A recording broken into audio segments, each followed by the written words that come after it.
तुम्हें मुझसे निकाह करना होगा अभी इसी वक्त। शाह, आपका दिमाग ठीक है? वो हक्का बक्का शाह को देख रही थी, जो पहले तो उसे जबरदस्ती उठा कर ले आया था और अब निकाह। मेरा दिमाग बिल्कुल दुरुस्त है। तुम्हारी बेहतरी इसी में है कि तुम मुझसे निकाह कर लो, नहीं तो मेरे पास दूसरा तरीका है अपनी बात मनवाने का। देख शाह, माना मैं तुम्हारी नौकर हूँ, पर मैं इस तरह की घटिया हरकत कभी नहीं करूंगी और ना ही मुझे मौत से डर लगता है। वो उसकी आंखों में आंखें डालकर बोली, और ये पहली दफा था वो इस तरह आंखों में आंखें डालकर शाह से बात कर रही थी। आंखों में शाह के लिए जहान भर की नफरत लिए वो उसके सामने खड़ी थी। दूसरा तरीका क्या? मार डालोगे? इस जिल्लत के निकाह से वो इज्जत की मौत मुझे बेहतर है शाह। रज्जो, वो मौत कबूल करेगी। वो वहशतज़दा आंखें लिए शाह को घूर रही थी। नहीं, शोमेज ने कारदार मुस्कुराहट के साथ हाथ सीने पर बांधे हुए कहा। एक लम्हा लगा था, रज्जो को लगा उसकी सारी जिंदगी साकिन हो गई, उसकी दुनिया रुक गई हो जैसे। कोई इतना जुल्म, इतना सफा कैसे हो सकता है? एक शख्स जो खुद को इस्लाम का पैरोकार बताता है। वो आंखों में बेयकीनी लिए वो उस शख्स के मुस्कुराते चेहरे को देखने लगी। क्या ये किसी शैतान का चेहरा है? कौन है ये शख्स? क्या है इसकी हकीकत?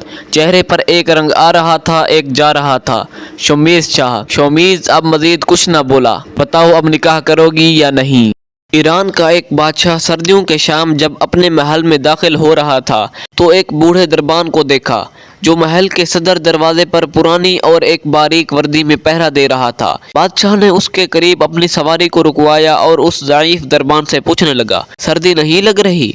दरबान ने जवाब दिया, बहुत लगती है हुजूर, मगर क्या करूं, गर्म वर्दी है नहीं मेरे पास, इसलिए बर्दाश्त करना पड़ता है। मैं अभी महल के अंदर जाकर अपना ही कोई गर्म जोड़ा भेजता हूं तुम्हें। दरबान ने खुश होकर बादशाह को फर्शी सलाम कहे और बहुत तशक्कुर का इजहार किया, लेकिन बादशाह जैसे ही गर्म महल में दाखिल हुआ, दरबान के साथ किया हुआ वादा भूल गया। सुबह दरवाजे पर उस बूढ़े दरबान की अकड़ी हुई लाश मिली और करीब ही मट्टी पर उसकी यख बस्ता उंगलियों से लिखी गई ये तहरीर भी, बादशाह सलामत, मैं कई सालों से सर्दियों में इसी नाजुक वर्दी में दरबानी कर रहा था, मगर कल रात आपके गर्म लिबास के वादे ने मेरी जान निकाल दी।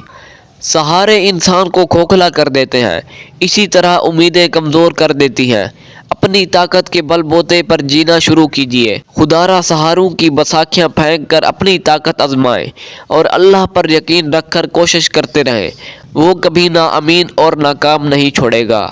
दोस्तों, अगर आपको हमारी वीडियो अच्छी लगी है तो वीडियो को लाइक और चैनल को सब्सक्राइब कर दें। साथ ही बेल आइकन पर प्रेस कर दें ताकि हर आने वाली वीडियो सबसे पहले आप तक पहुंचती रहे।